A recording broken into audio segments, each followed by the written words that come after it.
Hello guys, welcome to my drama views in Telugu. ఇప్పుడు నేను చెప్పబోయేది Godzilla and Kong the New umpire.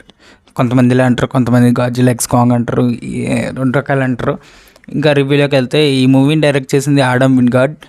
ఆయన recent అంటే ఇంతకుముందు ప్రీవియస్ డైరెక్షన్ చూసుకుంటే మీరు గాడ్జిల్లా వర్సెస్ కాంగ్, అలాగే డెత్ నోట్ అనే మూవీ తీశారు. సో అవి నాకు తెలిసి గాడ్జిల్లా వర్సెస్ కాంగ్ నేను చూశాను కాబట్టి బాగుంది, కాబట్టి ఇది కూడా బాగుంటుందనే ఎక్స్పెక్టేషన్ పెట్టుకొని వెళ్ళాను థియేటర్కి. అయితే 3Dయే చూశాను నేను. ఒకవేళ మీరు కూడా 2D చూద్దాం అంటే 2Dయే మీకు దగ్గరలో ఉంటే చూసేయండి. 3D ఉంటే అది కూడా ఐమాక్స్ అయితే ఇంకా మంచిది మీకు. మూవీ నాకు వెళ్ళాక ఎలా అనిపించిందంటే, ఫస్ట్ హాఫ్ అలా వెళ్తూ ఉంది స్లోగా. ఆ ఫైట్ సీన్స్ వస్తూ ఉంటాయి మధ్య మధ్యలో, ఒక్కొక్క 2 నిమిషాల్లో తప్పని ఎగిరిపోతూ ఉంటాయి. అంటే ఫ్లోలో అలా వెళ్ళిపోతూ ఉంటే ఫాస్ట్గా అయిపోతూ ఉంటాయి fight scenes. Movie run time కూడా 2 గంటల 5 నిమిషాలు ఎంతో ఉంది అంతే. సేమ్ డీజేటీలోకి ఎంత అయితే రన్ టైం ఉంది, దీనికి అంతే రన్ టైం ఉంది. మన ఎగిరిపోతూ ఉంటాయి ఫైట్ సీన్స్. ఇలా ఫైట్ సీన్ అవుద్ది, అలాగా వెంటనే హ్యూమన్ క్రింజ్ జోకులు వేస్తూ ఉంటారు మనుషులు ఈ మూవీలో. మళ్ళీ అలా ఫైట్ సీన్ వస్తుంది, మళ్ళీ క్రింజ్ జోకులు. ఇలాగా ఆ క్రింజ్ జోకులు అనేవి మూవీ చూసేటప్పుడు స్పాయిల్ చేస్తుంది. అంటే మన మూడ్ని స్పాయిల్ చేస్తుంది అనమాట. ఆ మూవీ చూస్తున్నప్పుడు మనకి ఆ క్రింజ్ జోకులు వచ్చినప్పుడల్లా, అంటే తెలుగులో ఏదో ఒక డైలాగ్ రాయాలి కదా అని సిస్టమ్ వచ్చిన డైలాగులన్నీ రాసేసారంటే అనిపించింది నాకైతే అది అనిపించింది. మీకేమనిపించింది నాకు తెలియదు. ఎందుకంటే ఇష్టం వచ్చిన డైలాగులన్నీ రాసుకోపోయారు ఈ మూవీలో. అది మరీ దారుణంగా రాసేసారు డైలాగులు. అందుకే కొన్ని డైలాగులు నాకు నచ్చలేదు, అందుకే ఇలా చెప్తున్నాను. అండ్ ఈ మూవీ అయితే నాకైతే ఓకే అనిపించింది, నచ్చింది. ఖచ్చితంగా థియేటర్లో చూడాల్సిన సినిమా. ఎందుకంటే ఇంటర్వెల్ బ్యాంక్ బాగుంది, అలాగే స్కార్ కింగ్ ఎంట్రీ నిజంగా భలే ఇదిగా చూపించారు. కొంచెం బీజిఎం కూడా హాలీవుడ్ లెవెల్ కాకుండా వేరే లెవెల్లో తీసుకెళ్లారు. అంటే సమ్ టైమ్స్ అంటే కొన్ని చోట్ల మాత్రమే నాకు అలా అనిపించింది. బీజిఎం వేరే లెవెల్కి వెళ్ళిపోయినట్టు అనిపించింది కొన్ని చోట్ల. అంటే హాలీవుడ్ రేంజ్ అంటే మామూలుగా మ్యూజిక్ కొట్టుకొని వెళ్ళిపోతారు, కాకపోతే ఇందులో మాత్రం అలా కాదు. కొన్ని ఫైట్ సీన్స్లో బీజిఎం మాత్రం పిచ్చ హైలైట్ చేసింది, నిజంగా ఆ సీన్ ఎలివేషన్ చేసింది. కాకపోతే ఆ సీన్ మాత్రం 2 నిమిషాలు పేరు ఎగిరిపోయేది అంతే. ఈ మూవీ వచ్చేసి మీకు గాడ్జిల్లా వర్సెస్ కాంగ్ తర్వాత కంటిన్యూషన్గానే జరుగుద్ది. ఏమైందనేది మీరు ఇప్పుడు చూస్తారు ఈ సినిమాలో. స్కార్ కింగ్కి అలాగే గాడ్జిల్లా వర్సెస్ కాంగ్కి యుద్ధం. మధ్యలో షీమో నిజంగా పెంపుడు కుక్కలా చేస్తారు నిజంగా, ఒక చైన్ పెట్టి. అదే కాకుండా ఇక్కడ స్పాయిలర్ అయిపోద్ది ఎక్కువ మాట్లాడితే, సో ఎక్కువ మాట్లాడి నేను ఇంతే.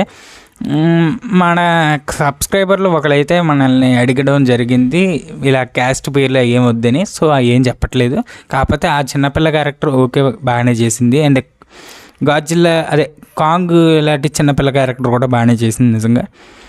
దాని ఎంట్రీ సీన్ అదిరిపోద్ది నిజంగా. దాని ఎంట్రీ సీన్ కానీ దాని ఫైట్ సీన్స్ కానీ బాగుంటాయి నిజంగా, మీకు నచ్చుతాయి ఖచ్చితంగా. అండ్ ఈ మూవీలో గ్రాఫిక్స్ బాగున్నాయి. అండ్ 3D నాకు కొన్ని అనిపించాయి. యాక్చువల్లీ నేను చూసింది గాజువాక్లో మోహిని 70mm ఏదో ఉంది కదా థియేటర్, ఆ థియేటర్లో చూశాను. కాకపోతే నాకేం పెద్ద అనిపించలేదు ఆ థియేటర్. అంటే స్క్రీన్ పరంగా ఏదో అంతగా అనిపించలేదు, సౌండ్ కూడా తక్కువ పెట్టాడు కొంచెం మరి నాకు తెలియదు, కానీ ఎప్పుడు అలా ఉంటుందో కాదో తెలియదు. కానీ మీలో ఎవరైనా వైజాగ్ గాజువాక్ థియేటర్ చూసుంటే నాకు కింద కామెంట్ చేయండి అది ఎలా ఉంటుందో. నాకైతే ఓకే అనిపించింది. దీనికన్నా గ్లోబెక్స్లో అయితే సౌండ్ ఇంకా పెద్దది పెడతాడు నిజంగా. ఓకే, మీకు ఈ మూవీ చూసుంటే మీకు ఎలా అనిపించిందో కింద కామెంట్ చేయండి. నాకైతే నచ్చింది, 1 టైం వాచబుల్ అంటాను నేను. సెకండ్ టైం చూస్తానన్నా మీ ఇష్టం, కాకపోతే నేనైతే ఒకసారి చూసి వదిలేస్తాను అంతే. ఎందుకంటే నేను రివ్యూ కోసం వెళ్ళాను స్పెషల్గా. పైగా నేను ఎప్పుడు వెళ్ళిన థియేటర్కి పాప్కార్న్ కోసం మాత్రం వెళ్తాను కాబట్టి దీన్ని నేనేం పెద్దగా పట్టించుకోండి. నేను ఎంత ఇస్తానంటే ఈ మూవీకి రేటింగ్, నేనైతే ఈ మూవీకి 8 అయితే ఇస్తాను రేటింగ్. నాకు బాగా నచ్చింది. అంటే విజువల్స్ పరంగా, ఎండింగ్ లేదా ఫైట్ సీన్స్ పరంగా. ఫైట్ సీన్స్ ఫాస్ట్గా అయిపోయాయనే ఒక్క విషయమే తప్ప మిగతావన్నీ అదిరిపోయాయి నిజంగా. మూవీలో క్యామియో ఉంటుంది, క్యామియోస్ బాగుంటాయి నిజంగా. అంటే క్యామియో అంటే మీకు మోత్రా అండ్ షీమో ఇవే, ఇంకేం పెద్ద ఉండవు. ఎక్కువ ఎక్స్పెక్టేషన్లు పెట్టుకోకండి. ఫైట్ సీన్స్ ఏం పెద్దగా ఎక్స్పెక్టేషన్లు అస్సలు పెట్టుకోకండి, ఏం ఉండవు. అంటే మీకు తగినట్టు ఉండవు. అంటే మీరు ఎక్కువగా రన్ టైంలో ఫైట్ సీన్స్ చూద్దాం అనుకుంటే మాత్రం దొరకవు ఈ మూవీలో. సో అంతే గైస్, ఇంకా నేనేం చెప్పదలుచుకోలేదు. మీరు వెళ్ళాలనుకుంటే ఈ సినిమాకి వెళ్ళిపోండి, వెళ్ళకూడదు అనుకున్నా సరే 1 టైం వాచబుల్ ఈ మూవీ. చూడాలనుకుంటే వెళ్ళి చూసేయండి థియేటర్లో, ఖచ్చితంగా నచ్చదు మీకు.